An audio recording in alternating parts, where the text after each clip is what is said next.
Looking back at a year ago in Afghanistan, and let's help some people on today's Hot Zone. This is the Hot Zone. Engaging with the news in a whole new way, international war correspondent Chuck Holton brings insight into areas of crisis and lets you help those affected. Hi folks, Chuck Holton here. Thanks for watching the Hot Zone. I wanted to point out a couple things about why the Hot Zone is different. What makes the Hot Zone different from other news commentary shows? There's a lot of political podcasts out there. There's not a lot of podcasts that just try to bring you the straight truth from on the ground from crisis zones around the world. So that sets us apart right there. But there's something else, and that is that, as I like to say, we don't just make the news, we try to make the news better. Wherever I go as a conflict reporter, I run into people who are hurting. I run into people who are having their worst day of their lives. And so it's depressing to just spend your time around people that are having the worst day of their lives and feel like you have no way to do anything about that. And that's one thing that I've always been bothered by with my job, is that I go and I see these people that are just destitute and hurting, and I can tell their story to the world, and that's something. That's not nothing. I can bring their story to people who could potentially help. So that's important. But I feel like I just can't help enough on my own. I wanted to do some more to actually help the people that I'm meeting. And so that's where the concept of the Hot Zone was born. Through the wonders of modern technology, I wanted to give you the chance to not just see what's going on around the world, but actually do something about it, to reach through the news, to reach through the reporting by contacting me directly and help the people that we meet.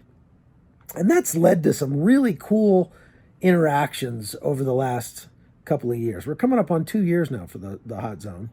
And it's been really amazing to see just how many people we have helped in such far-flung places around the world, like Nigeria and Afghanistan and Syria and Latin America and around the United States. We've just been able to help so many people. And you did that. It's just so cool to bring you the story of somebody who's just lost everything and then start getting contacted via Facebook or email or whatever by you, my viewers, saying, I want to help that lady. How can I help that person? How can I help that person? And you send the money and I take it and I give it to them and they get help directly. You know exactly where your money's going and what's happening with it. You're not giving it to a gigantic organization where, you know, a bunch of it is going to get soaked up in salaries for their executives and stuff like that. I'm not taking any of this money for myself. I'm actually giving my own money alongside the money that you send as well to help these people and then bringing you their stories. And that's been really cool. So one story in particular came up today because about, a little over a year, I guess a year and a half ago, down in Cucuta, Colombia, on the Venezuelan border, one of my first trips down there, reporting on the migrant crisis of all the migrants coming out of Venezuela, there were women on the streets all over Cucuta. At that time, there were more Venezuelans in Cucuta than there were Cucuteños. More residents than there were residents.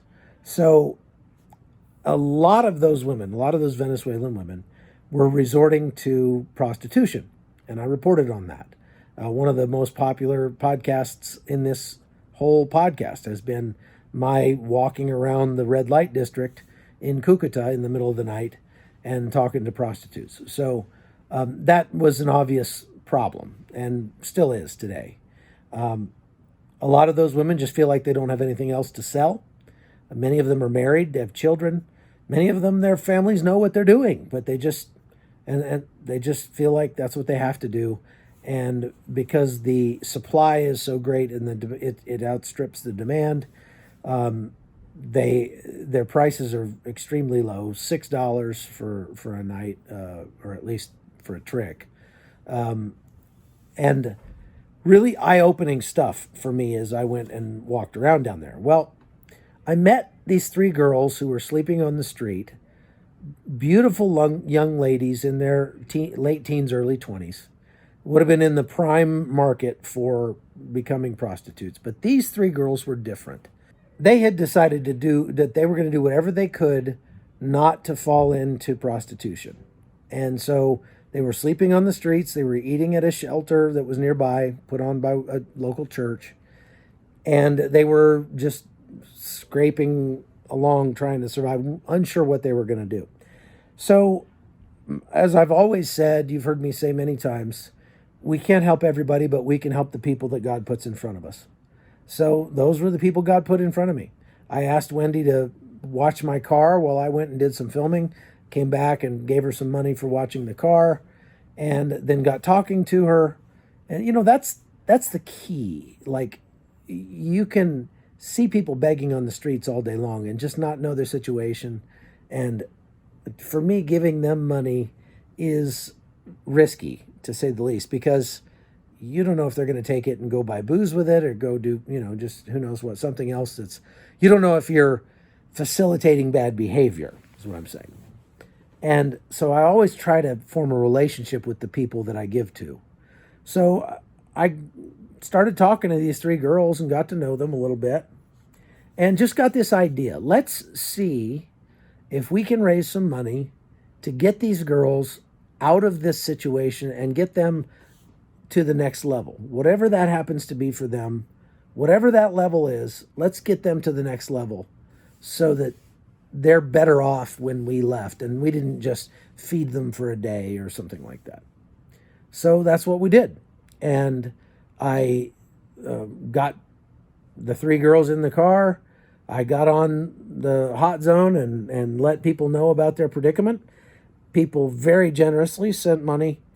And then we tried to talk to them and determine what it would take to, we got a good meal in them and that sort of thing. We took care of their immediate needs, but we tried to talk to them about what it would take to get them out of that situation and to a better place. For Wendy, that meant just going back home to Venezuela to be with her family because she was only 17, I think, at the time. And it turned out later she was pregnant. And so she just needed to be with her family. For the other two girls, they wanted to go to a city called Pereira on the other side of Colombia where they had some family, a cousin, that they could at least live with so they would have a roof over their heads and then try to build a better life. So we raised a couple $100, whatever it took, to put them on the bus and send them over there and send them off well with a little money in their pocket. And we put them up in a hotel the night before, gave them a shower and good meal and everything so that they weren't traveling on an empty stomach and dirty.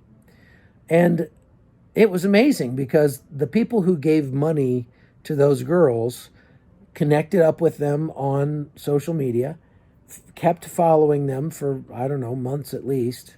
And I did as well. I've been now following them on social media, on Facebook and stuff, for a year and a half. And they've done okay. I wouldn't say they've done great, but they've done okay. They've survived. They've had a house. They were selling coffee on the street. They had a thermos, and they were making coffee and going out and selling what they call cortaditas, little small cups of coffee out on the street, and making enough to survive at least. Well, then the COVID hit. And when the COVID crisis hit, everything shut down in Colombia like it has everywhere else. And so there was nobody on the street and there was nobody to sell coffee to. And those girls were stuck between a rock and a hard place. They had been helping out with the rent with their cousin. Their cousin apparently lost his job. They were evicted from their apartment.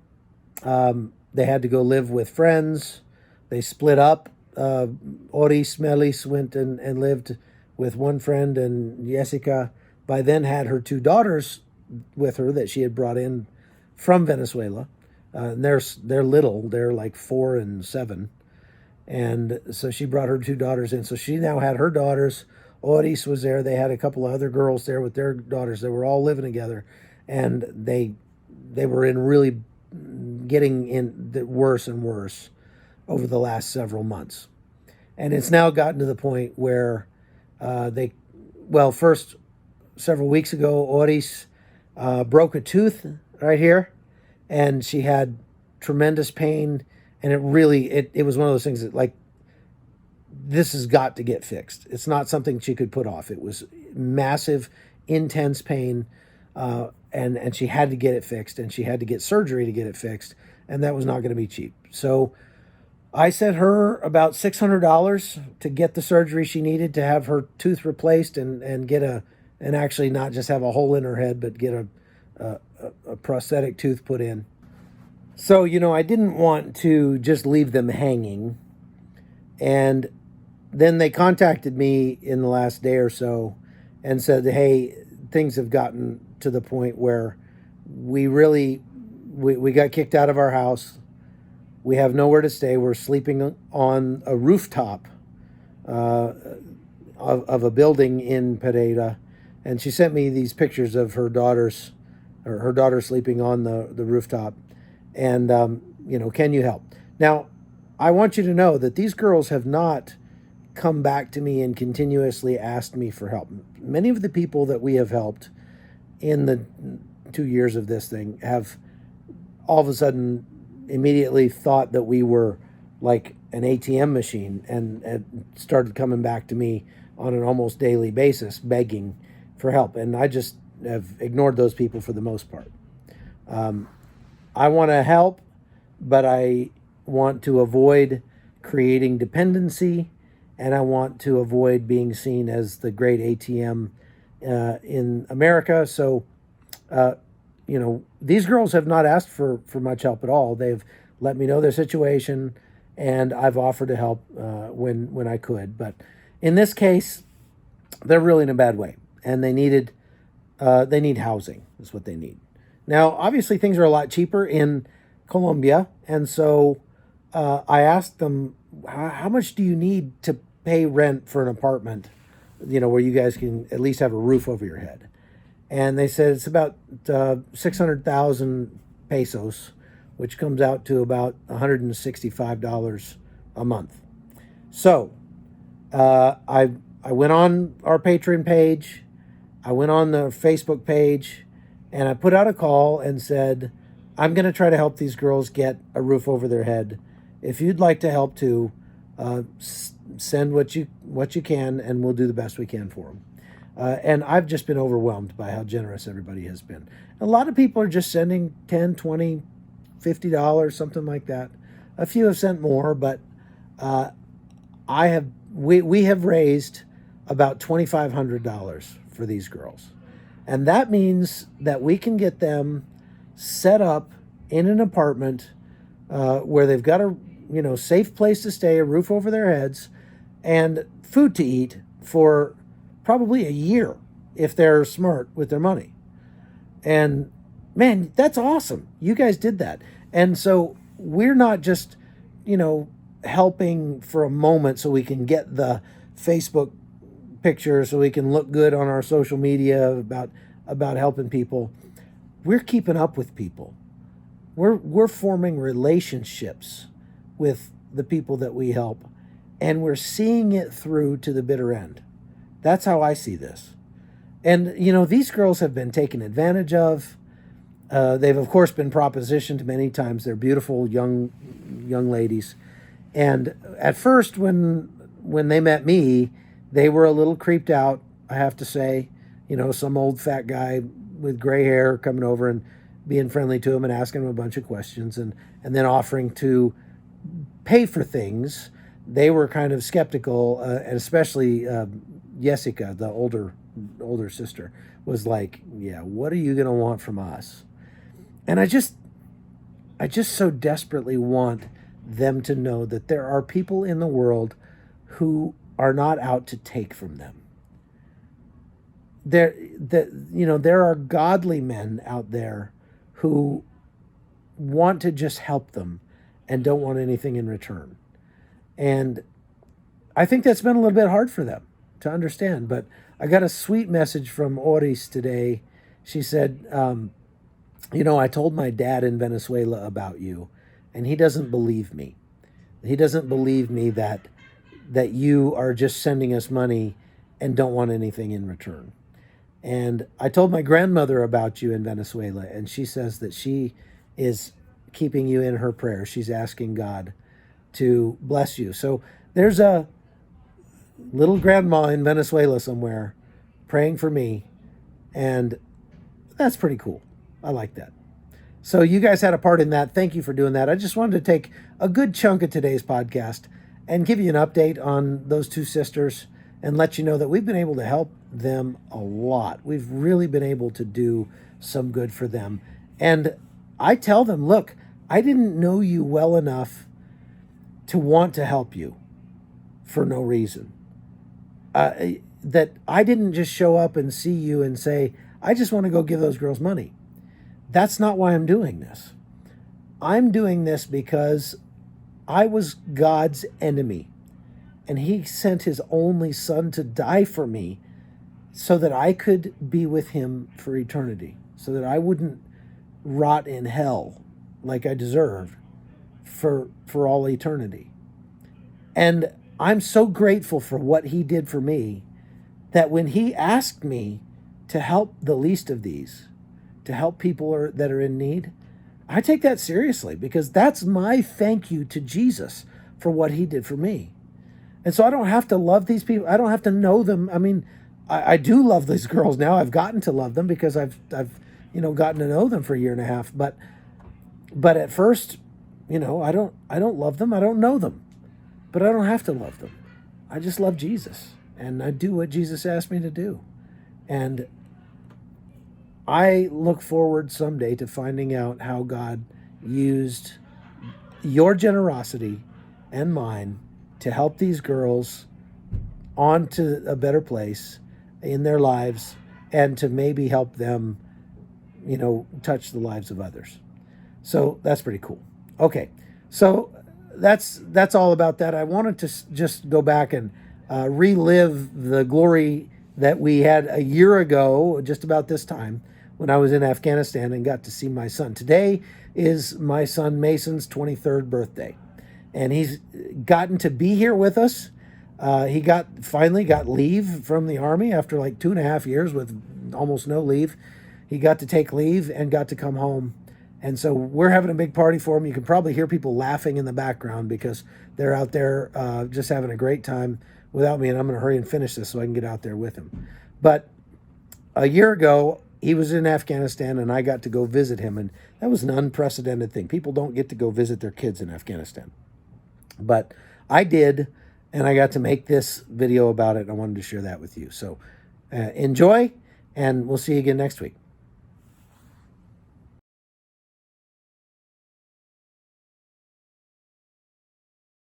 In Kabul, a weekend celebration turns to horror when a suicide bomber blew himself up during a wedding party, killing 63 people. The massacre is just the latest attack by the group called ISIS-K, the Islamic State affiliate in Afghanistan. He and his new bride survived the attack, but they'll never be the same. The 17,000 coalition troops still stationed here have watched violence like this continue, and there seems to be no end in sight. President Trump has made it clear he does not see an acceptable military solution, and that U.S. troops should not be involved in nation building. Look, we're there for one reason. We don't want that to be a laboratory, okay? It can't be a laboratory for terror. American troops on the ground have transitioned in recent years to a role they call advise and assist, but that doesn't mean they don't have anything to do. On the contrary, the drawdown from more than 100,000 troops has left the few that remain spread thin across the country. For the 501st Aviation Regiment out of Fort Bliss, Texas, the 7 months they've spent in country has been extremely busy. Major Robbie Flowers commands a company of medevac helicopters that cover the entire country. We have 4 full crews for 2 mission lines that will be on duty for the next 24 hours. So we have a first up lead aircraft and chase aircraft, and then a second up lead and chase aircraft. First up is primary on call for any medevac or TACAVAC. which is a patient transfer mission. And then second up is on call for any mass casualties, or in case first up is gone on a mission and we receive a follow-on mission. One of the very first embeds I ever did in Afghanistan was with another medevac unit right in this same spot from the 101st Airborne. Well, a lot has changed in the war in the last 12 years, but some things remain the same. One of them is just how vital this mission happens to be. And that's one of the reasons I wanted to come here this trip. But there's another special reason I wanted to embed with this particular unit, and that's because of one special soldier that's serving here for the last 6 months or so. My oldest son Mason is here on his first combat deployment as a crew chief in the medevac unit. There's my boy!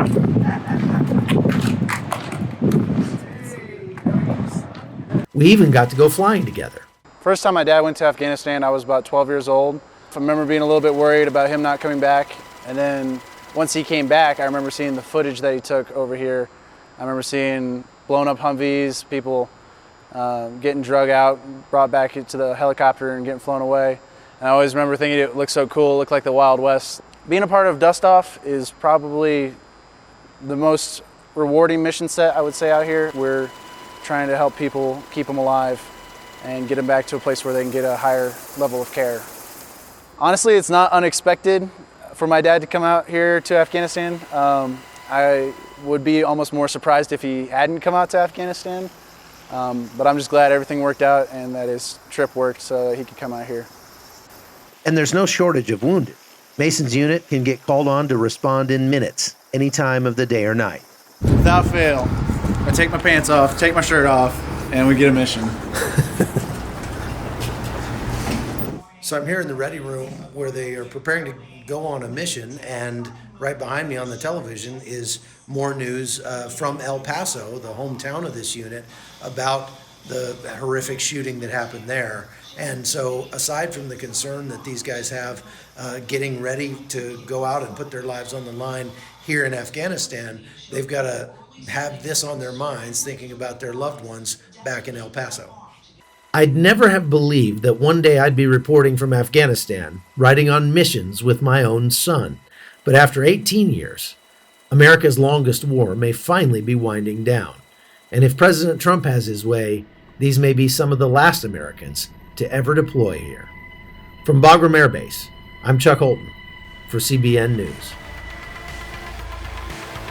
The Hot Zone is produced by Amy Holton and Livefire Media. Copyright 2019.